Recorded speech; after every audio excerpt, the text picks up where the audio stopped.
사랑의 샘 평화의 소리 KCR 11시 종합뉴스 뉴질랜드 뉴스입니다. 제신다 아덴 총리는 화산 폭발이 난 화이트 아일랜드에 언제 경찰이 진입할 수 있을지에 대해 매 시간마다 관계 당국에 점검을 하고 있지만 아직 확실한 답변을 받지 못하고 있다고 밝혔습니다. 불운하게도 지난 긴밤 흔들림과 추가 폭발 가능성이 있을 것으로 예측되고 있는 상황이라 모든 사람들이 빨리 진행되기를 바라고 있지만 상황은 오히려 좋지 않은 쪽으로 움직이고 있다고 말했습니다.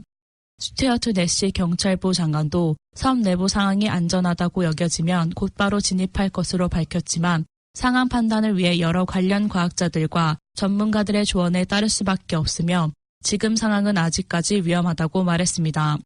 월요일 오후 폭발 직후 6명이 사망하고 30명이 병원에서 치료받고 있으며 3명은 태어나고 8명이 실종되었지만 생존 가능성은 별로 없는 것으로 알려졌으나 어제 오후 호주의 한 뉴스에서는 실종된 호주 일가 4명이 살아있다고 보도되었지만 아직까지 확인되지는 않고 있습니다. 뉴질랜드를 찾아 관광하고 있는 외국인 관광객들은 뉴질랜드의 위험성을 알고 있지만 이로 인하여 자신들의 여행에 지장을 주진 않는다고 말하고 있습니다. 화이트 아일랜드 화산 폭발 사고 소식에 대해 현재 뉴질랜드 남섬에 있는 많은 관광객들은 잘 알고 있다고 말했지만 자신들이 직접 겪은 상황이 아닌 만큼 오히려 최근 악천후가 자신들에게 더 큰 피해를 주고 있다고 말했습니다.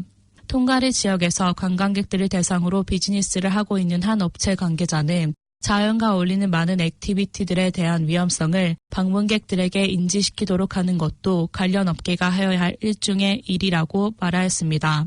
톤가리 지역에서도 지난 2012년 톤가리로 산 북쪽 면에서 2차례 화산 폭발이 있었습니다.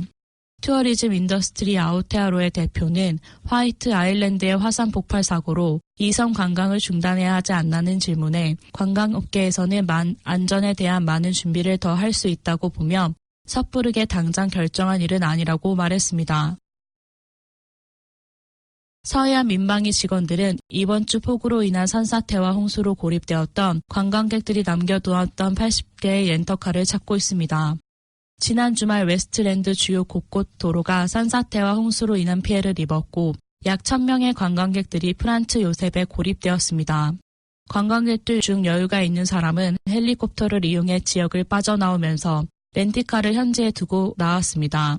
서해안 민방위 책임자는 이러한 렌트카들이 6개 지역에 퍼져 있다고 말했습니다. 흩어져 있는 렌터카들을 모두 한 곳으로 모아 렌터카 회사들이 마지막으로 잘 찾을 수 있도록 민방위에서는 애쓰고 있습니다. 복구팀은 산사태로 인한 영향을 받은 지역 사업자들을 도울 예정입니다. 한편 그레이 지역 타니아 깁슨 시장은 관광객들이 오해를 해서 웨스트랜드의 홍수로 인해 서부 해안 전체 지역의 예약들이 취소되고 있다고 말했습니다. 그는 프렌츠 요셉 지역 외에 아서스 패스, 루이스 패스, 블루 고저스 등을 통해 그레스 지역으로 향하는 주요 도로는 통행이 가능하다고 말했습니다. 제임스 비튼 뉴질랜드 100만 잘자가 설립한 크림스 교훈이 무자격 강사 고용과 유령 사무실로 빚어진 논란에 대해 변론하고 나섰습니다. USA 투데이는 크림슨의 100% 합격률, 자격을 갖춘 강사, 미국과 영국 도시의 사무실들과 미국 대학 입학사정협회 회원들의 의문점을 제기하며 뉴욕, LA, 샌프란시스코와 런던 사무실의 직원이 아무도 없었으며 한 사무실에는 회사 간판도 없었다고 US 투데이가 밝혔습니다. kimberly 스쿼 크림스 교육 대변인은 스타프와 USA의 크림스 교육은 전 세계 20개 도시의 사무실을 운영하며 7일 24시간 직원이 상시 대기하고 있는 것이 아니라며 메시지를 남기면 48시간 이내 답변하도록 이루어지고 있고 미국 대학 입학사정협회 회원은 전 직원이 아니라 직원 한 명임을 밝혔습니다. 크림슨 교훈은 2013년 비톤이 하버드 대학 입학 신청 및 합격 과정을 밟은 후 설립한 업체로 그 후 100% 미국 명문 대학 합격률을 광고하며 급성장하였고 억만장자 헤지펀드 매니저 줄리안 로버스 등의 전 뉴질랜드 수상 존 키가 투자하며 현재 회사 가치는 4억 1천만 달러로 예상됩니다.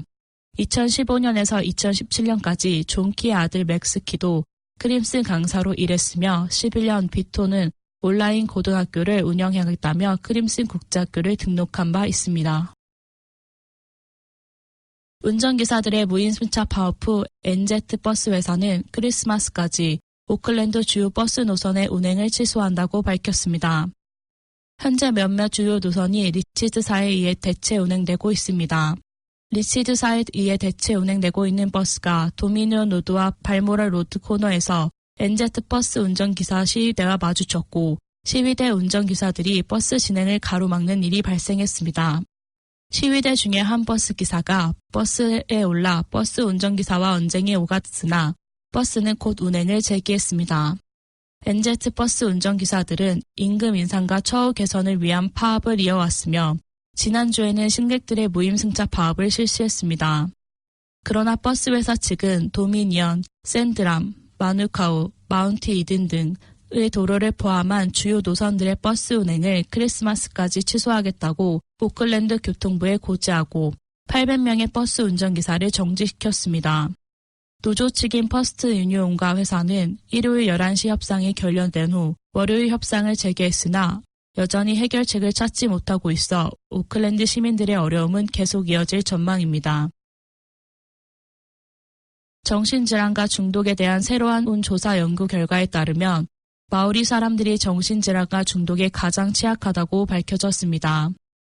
2018년 6월까지 5년간의 추적 연구에 의하면 전체적으로는 5명 중에 1명이, 태평양섬 사람들은 4명 중 1명이, 마오리 사람들은 3명 중 1명이 정신질환과 중독에 취약하다고 보도됐습니다. 2017년에 입원하여 격리치료를 받은 환자 중 41%가 마오리 환자들이고 2012년 3년에는 35%였습니다. 지역건강위원회는 2017년 입원 격리치료 후 퇴원 환자들을 정기검진율 목표치에 95%에 못 미치는 77%였다고 밝혔습니다. 케빈 알란은 정신건강위원회 위원장인 마오리 사람들의 노숙 비율이 더 높아 다른 서비스에 비해 주거 지원 서비스 이용률이 더 높다고 말했습니다. 이 보고서에서 긍정적인 면은 지원과 관심, 긍정적 경험의 공유로 치료 후 퇴원 환자들의 정신질환과 사회 부정으로부터 좋아지고 개선되고 있다는 점입니다. 마오리 사람들과 나머지 사람들의 개선율은 54%인데 태평양 사람들이 61%로 가장 많이 개선된 것으로 나타났습니다. 오늘의 환율 정보입니다.